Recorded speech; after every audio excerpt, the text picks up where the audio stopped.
All right, everybody, we got Dr. Lee Hancock talking to us a little bit about our return to play protocol, mindset, etc. So we're excited. Listen in. Cool. If everybody can mute their microphones so we get a good, clean audio, that'd be good. I've done some podcasts here in the last couple weeks and definitely could have done better on some audio, so we're good to go. I'm going to share my screen right now.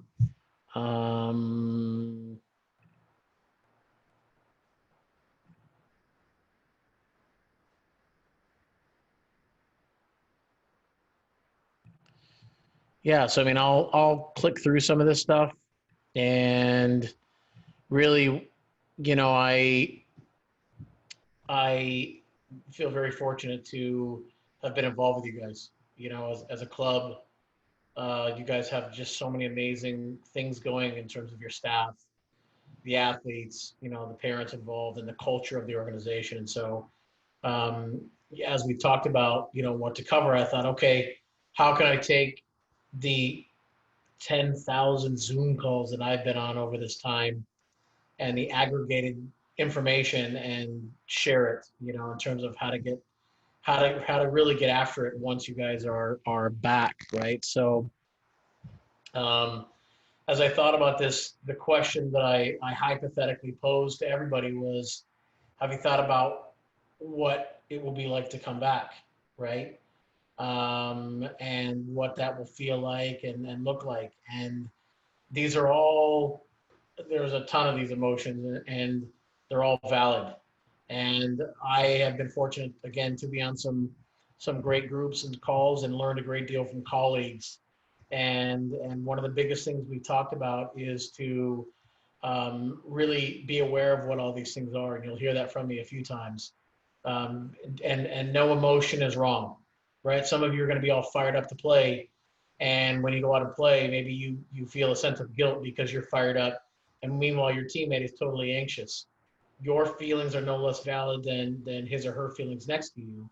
But they are ones to be thought about and to be talked about. And so I want to kind of go through some things today and really talk about those pieces. So I like to kind of keep my left pane open a little bit so I can see what I'm going to hit as we're talking. So I'll keep that here as a bit of a distraction perhaps, but it lets me think a little bit ahead and lets me kind of flow into some of the pieces. So everybody's go back date is different.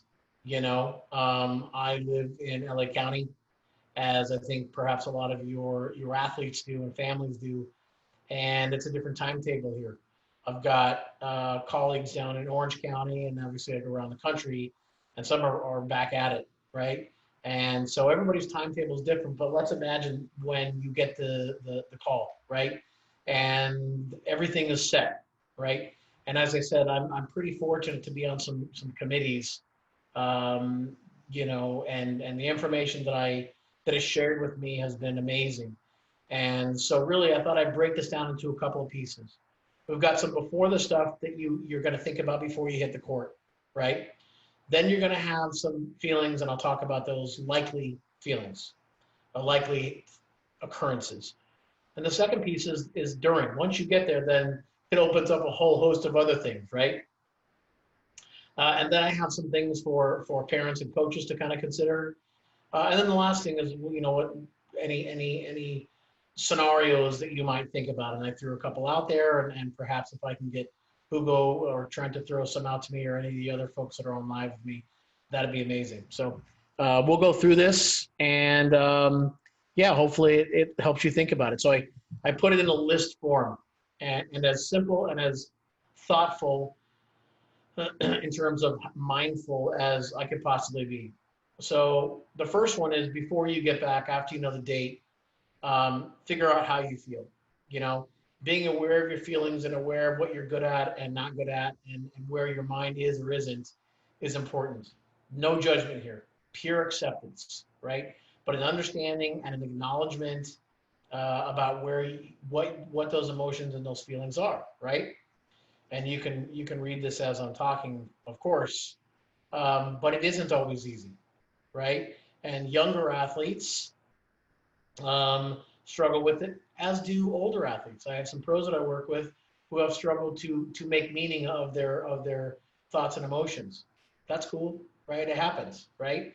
And so involving folks is important, right? Which I'll talk about here in the next few minutes. But figuring it out isn't always easy. Writing it down can be important.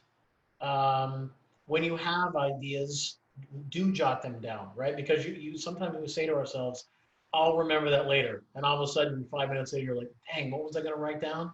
Yeah, that's not good, right? So write it down. Not for anybody else's eyes. You don't have to share that, but jot it down for you, right?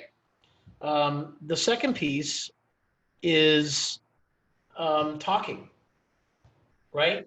Um, so many of us have great support systems that right now, because we've been stuck indoors, aren't always the people we want to talk to, right? But we know we need to talk to them. And that's a really important place to be and to have is that support network. And you have to talk about them, right? So first is acknowledging how you feel. And the next thing is to talk to really trusted folks about it.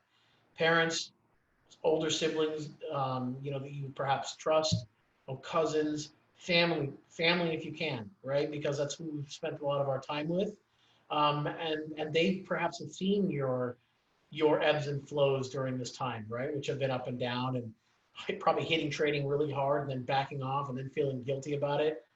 Okay, that happens, right? So talking about these things is really important. And I've talked to a lot of athletes about this, and coming back from an injury is a similar one, right? That perhaps an adult can help you with, right? Ask them about their experiences, right? One of the best ways we learn is through stories. And if you can ask an adult, I bet your parents have some amazing stories about coming back from adversity and difficult times. And while you're thinking to yourself, well, this is different than any of those, perhaps, but you don't know until you ask and until you listen, right? And so I think mining that pool of information that exists in your house or around your kind of small circle right now is really important. So feeling, talking, and then listening, right? And that's a really important piece because you can have all the feelings that you want and you can talk all you want, but if you don't listen, it's no good, right? And sorry, I wasn't able to fix this bottom piece here. So I did a cut and paste job and didn't fix that. But as you start to think about listening and you start to think about how to listen, right? Sometimes you listen to things that you want to listen to, right? Meaning you've opened your mind and you've talked or you felt and you've talked and you listen. But when somebody says something that doesn't jive with your immediate the thing that you thought you wanted to do or hear, you discount it, right? And so my first piece under this is listen to all pieces, not just some pieces, right? And listen to people who you think perhaps, well, I'm not quite sure if I agree with all of the things that they told me before. People that share stories, again, go back to the last one, the talking piece. People that share stories you may not always like their ideas when they share the stories, but they can give you this little nugget that you just were not expecting. And because you availed yourself to those folks and you listened long enough, you didn't discount them, take those nuggets in, right? And really be open-minded to the people, all people that you're listening to and you're opening up to, right? So feel, okay, talk, listen. And then of course, as you go back, this is one I heard a lot of. And again, I'll share some details of some things in a little bit. But as you prepare, right? And as you go and you start, and again, before you get back on the court, it's the days, right? Do it intelligently, right? Because what might happen here is that LA County goes, we're opening up in a week. And some of you are going to go, oh my gosh, a week. I haven't, and this, and that, and that. There's no need to cram 2.5 months of training into 1 week. That is going to injure you and physically, right? But of course, mentally, then you're going to be just kind of all over the shop, right? And so for me, it's about preparing because you cannot substitute being prepared, right? The work is the work, but you need to prepare intelligently, you know?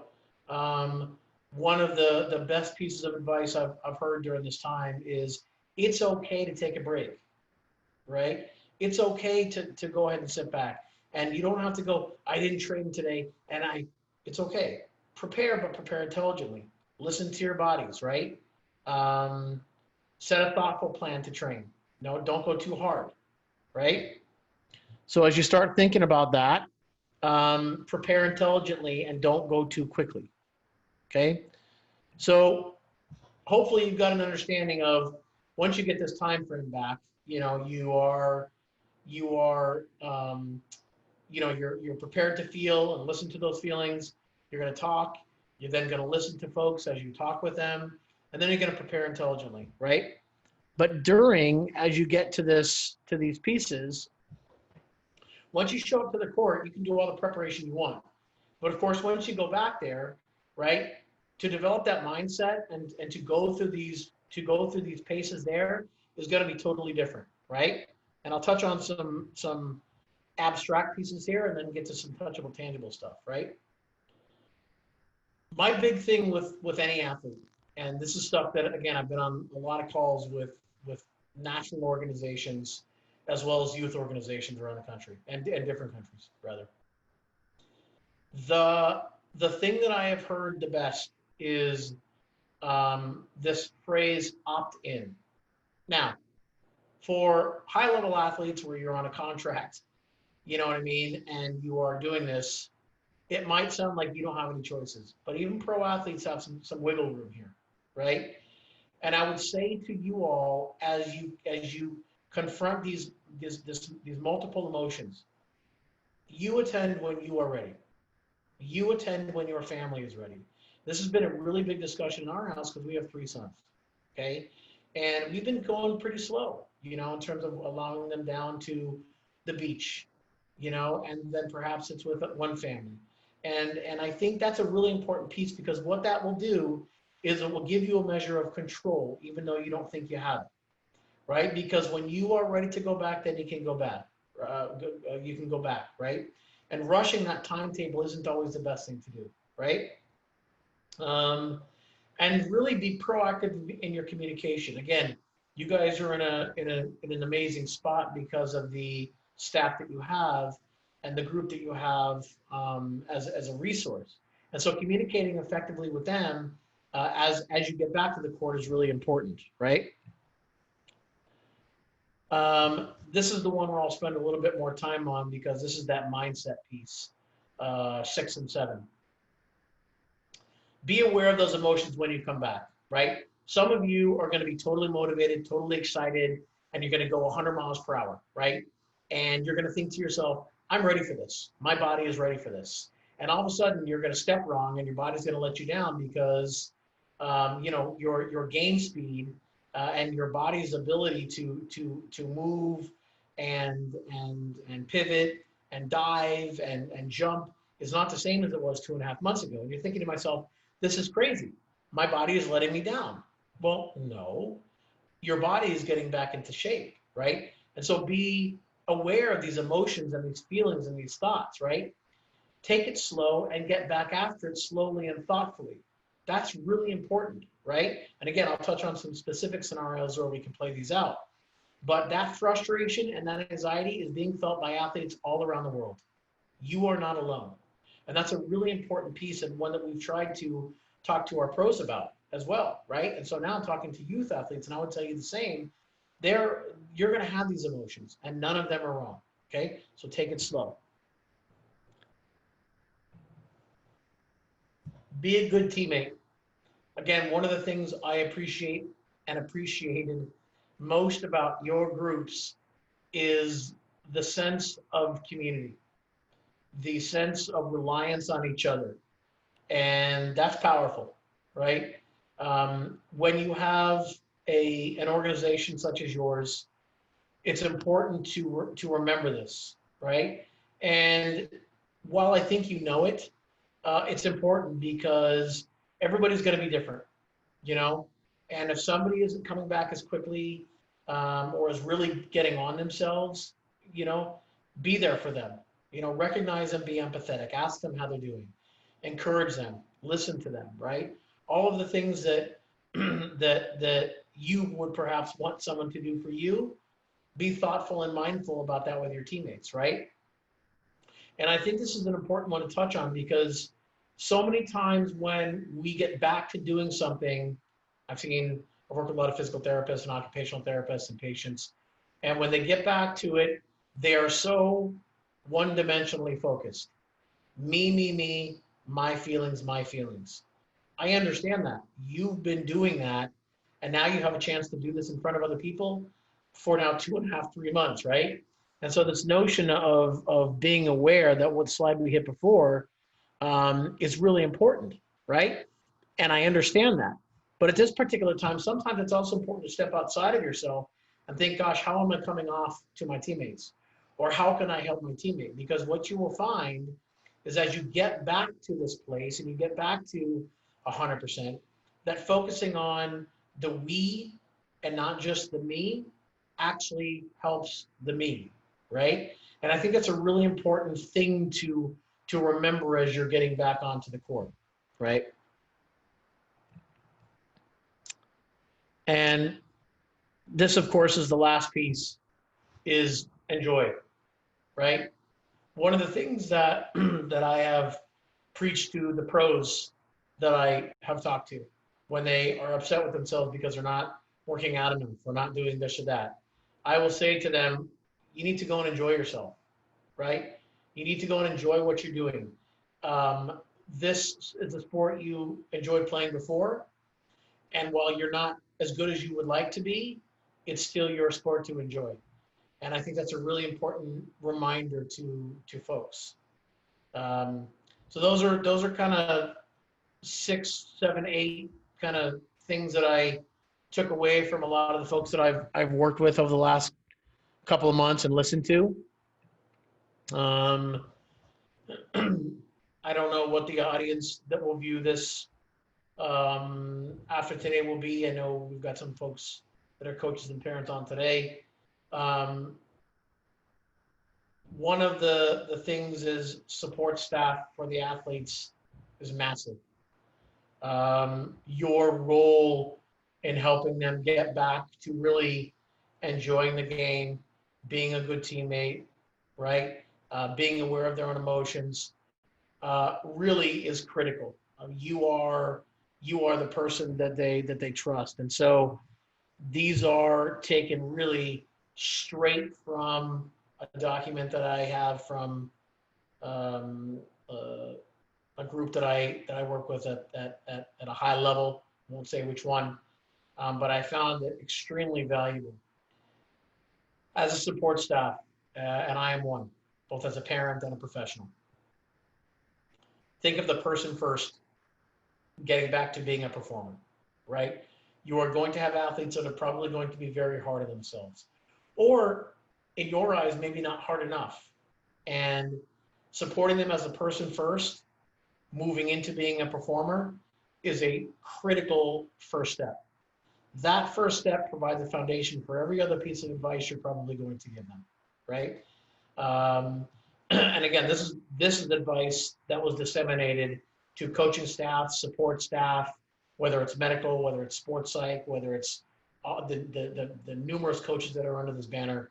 And again, we as parents and coaches are the front lines of this for our kids, right? Create an environment that's kind and compassionate with consideration of an individual's personal circumstances. I have just recently started teaching summer school and at the university that I teach for. And I have 25 students. I will not pretend to know anything about their last 2.5 months. They could have been scrambling for food. They could have been furloughed with no money. They could have been skiing or water skiing for 2 months. I don't know. It's not for me to judge either way for the good or for the bad. But everybody's circumstances and then feelings attached to this COVID experience will be different, right? And so to provide that kind of compassionate and considerate individual focus is really important. This is certainly a time for the one size does not fit all phrase to apply. Let them know that they can come back when ready, right? Which I touched on in the athlete piece. and listen intently. That notion of listen with your eyes and ears is really just something I heard one time, and I thought, wow, that's pretty cool. Because sometimes we're just listening for someone to tell us something, but if we watch the body language of an athlete, if we watch what they look like after they've made mistakes, and after even when they've had some successes, but they're still beating themselves up, that may be when they're really crying out for, quite honestly, a hug, from mom or dad when you get in the car, or and it's probably not going to be high fives anymore, an elbow pop, or whatever we're going to call this new fandangled approach to high fiving people. Um, and I think it's a really important piece because what it does is it provides you an opportunity to really look at what they're experiencing, not with just your ears, but with your eyes. So, and then I wanted to hit just a couple of specific scenarios, and I can take a couple of questions if you like, or not. So, how do I deal with not being very good? For me, there is a preseason mentality that has to apply to this, even though some athletes are going back in mid-season, right? As you watch the Bundesliga come back in, that's the German professional league. Those guys appear. It's like, wow, they're getting right back at it. Well, that's not really true. Those athletes were training for 4-ish weeks, I think, before coming in. And quite honestly, if you look at the first games as opposed to the fourth and fifth round of games, it's a huge difference, right? So how do you handle it, right? Acceptance of where you are and where you aren't. As I told you before in the slide presentation, do not be judgmental, be accepting, right? And go back to that growth mindset statement, which I think Carol Dweck was fantastic on, where she added the word yet to everything, right? I'm not good at this yet, right? And there will be some times where you are so tired of hearing yourself say that you maybe cry laughing. I don't know if you guys have ever seen a cry laugh, I have done it before. I'm sure we all have, but you're going, I'm going to get through this, and I'm not good at this yet, right? And obviously you're like, I'm tired of saying that, but you have to be patient with yourself. So being non-judgmental and being accepting, giving that yet word, right? And as you feel yourself getting anxious, what are those feelings that are going in there, right? And I touched on this a little before, but these are some of the things that are going to happen. Your self-talk could be off the charts, right? And so I'm kind of hitting the third question here as well. Your anxiety could be off the charts. Your self-talk could be off the charts negative inside. You may not be noticing it. That's why I asked you to write these things down before, right? And I found this with my athletes is they don't realize how nasty they're being to themselves until they write it down. So your self-talk could be very negative, right? Try and catch that. Don't be too judgmental. Stop it. Manage it, right? You may find yourself then not improving at the rate you want to be improving, right? Again, same piece of information here. Don't be too judgmental. Step back. Hopefully your coaches are around. Maybe you're videotaping yourself and you can go back and be constructive without being judgmental. And then find one or two things that you need to improve. What happens is that we frequently want to fix everything right at once. It's not going to happen, right? So being patient with what you can fix and doing one thing as opposed to 7 things is important. Because if you do one thing 7 days in a row or 7 moments in a row, all of a sudden you string those together and there's your 7, right? But being mindful and thoughtful about the one thing is really important, right? So yeah, I think those steps right there should help that. Specific things that you can do to prepare for your first workout. I mean, for me, this one is, all person dependent, right? But for me, it's plan it out, right? Think about and by workout, I mean your first attendance to the gym, right? Get that bag packed beforehand. As you think about the day before, go through a really calm, imagery session that night. And by imagery session, it's no different than just thinking about what you're going to do for your day. And think about, 3 things you would like to get done that day, okay? And make them very process oriented. Don't go, I'm going to hit my first 10 shots in, I'm going to hit my next 20 in, and hit my next 30. No, try and make it look, I'm going to get there, I'm going to try to do 10 in a row, right? My best effort, right? Effort, process, right? And so think about that the night before, close your eyes, envision that the day before. When you get to the court, take some deep breaths, walk yourself through that as well. Same type of stuff. Think about the images you had before that night, and then you're going to go ahead and walk through those before you get there, right? But again, for me, it's about thinking what you want to do that first day in a very process-oriented way. And then the last one here I have, what specific things can you do when you start to feel anxious? And I talked about those. And I can talk about a couple of other things here, because when you start to compete, it means you're going live, right? And frequently, a lot of us feel like we're going to be judged, okay? And the first piece of judgment has to be by you. You cannot be too hard on yourself. You have to be accepting, be slow, be patient, okay? But the other piece is you feel that you are going to be judged by other people. Like any good actor, you're going to have to just let that go, right? The goal has to be what's best for you, okay? Now, you go back to one of the slides that I gave in the presentation as well. Your teammates, you as a teammate can also help here, right? Because when somebody screws something up, the tendency is sometimes to go, oh my God, right? I've seen you guys as groups. You guys are fantastic. You're clapping, you get the next one, right? That verbal feedback, that verbal persuasion is huge in raising somebody's confidence and willingness to go out there and calm down their anxiety, right? And so again, competing means you're going live, right? And anytime you're going live, you're probably going to be just a little bit more judgmental, right? So take those times to be less judgmental, more accepting. Take those times to be a good teammate, and take those times then to calm down, be self-aware, work through whether it's a negative self-talk or a negative image, stop it, change it, go from there. So hopefully that was helpful. If there are any other specific questions that maybe anybody wants to throw out, I'll be happy to take them. Yeah, Lee, do you want to end the share screen?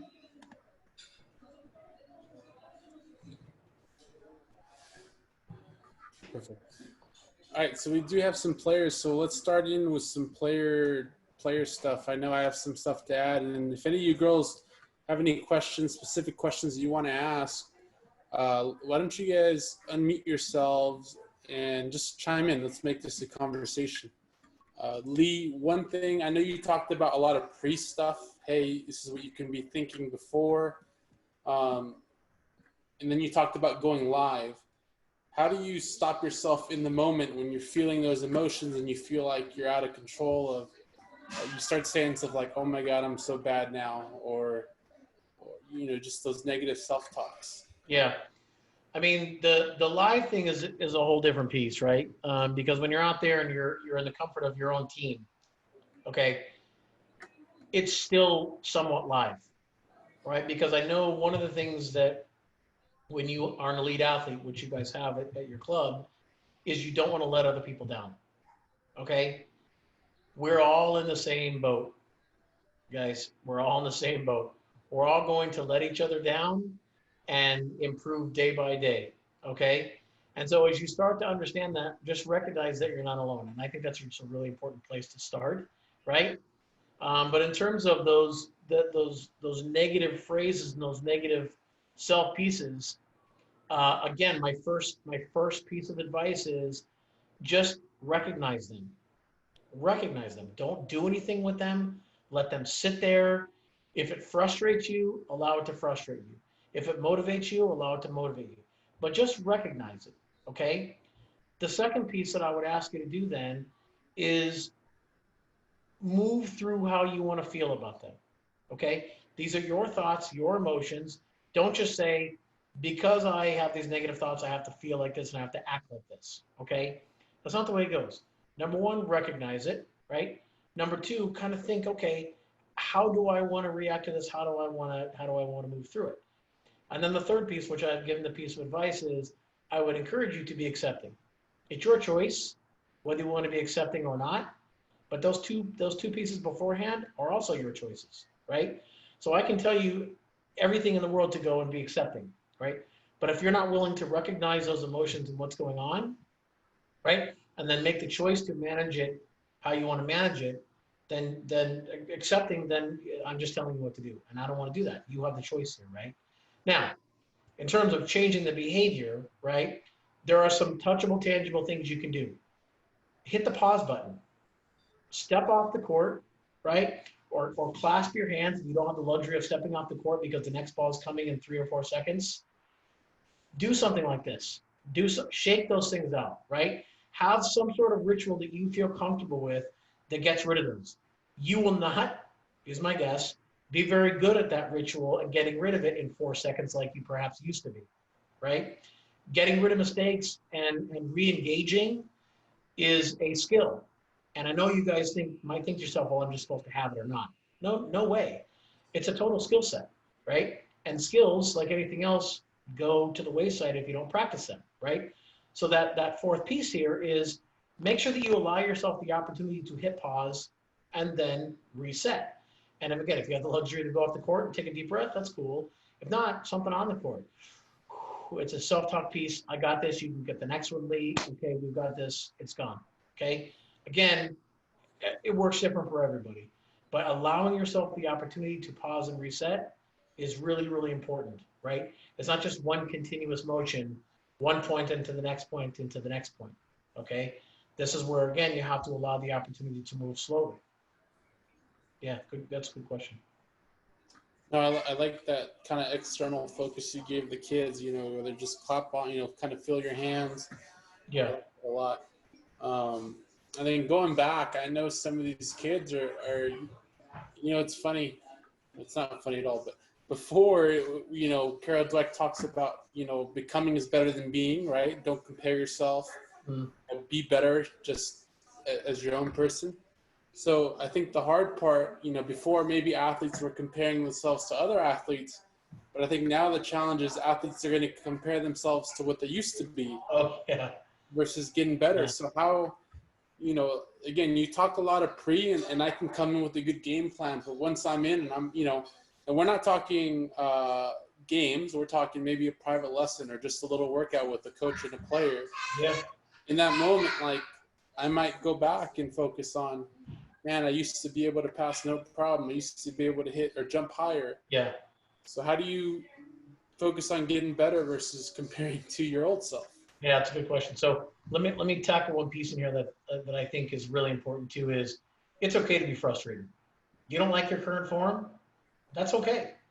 Okay, but be patient with yourself, right? Be patient because the going out and training with you guys takes work, right?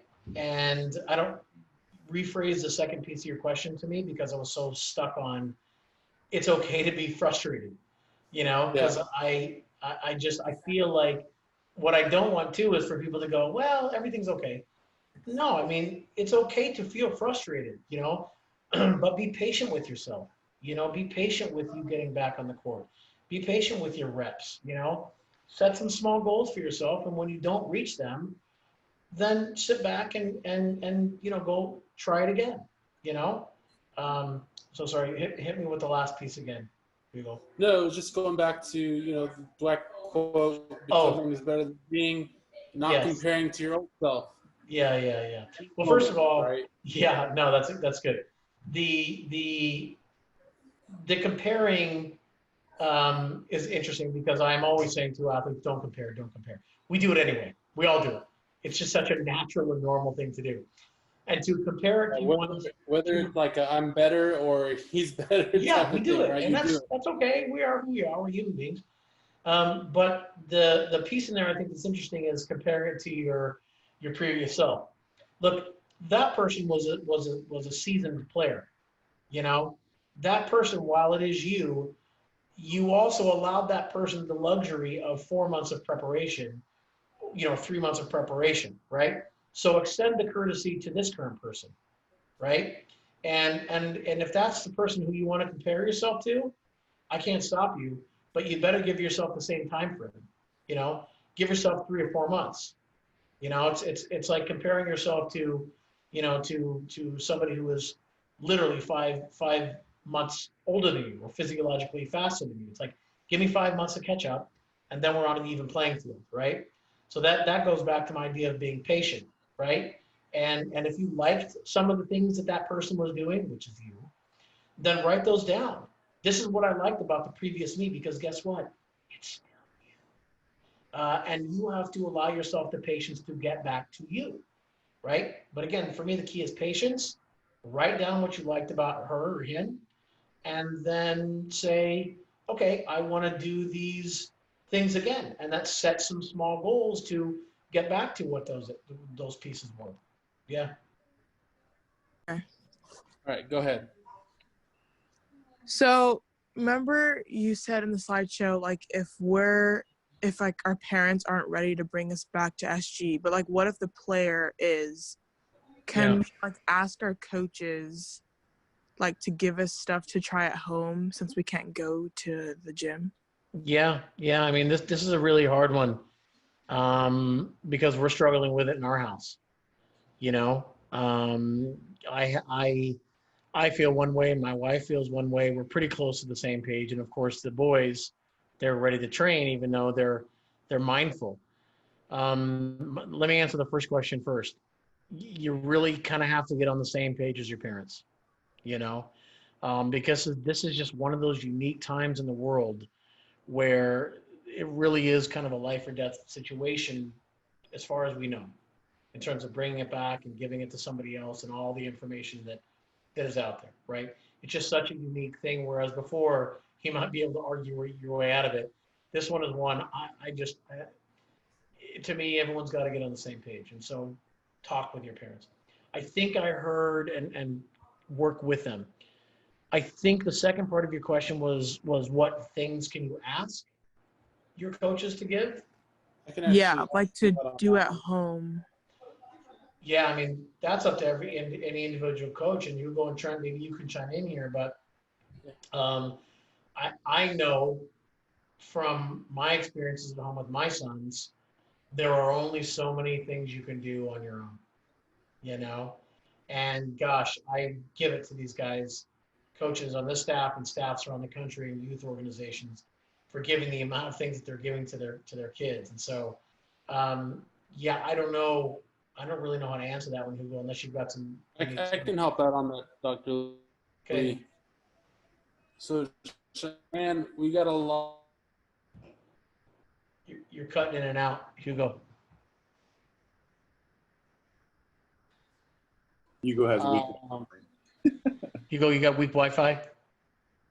I think I do. I'm gonna change hosts. All right, here we go.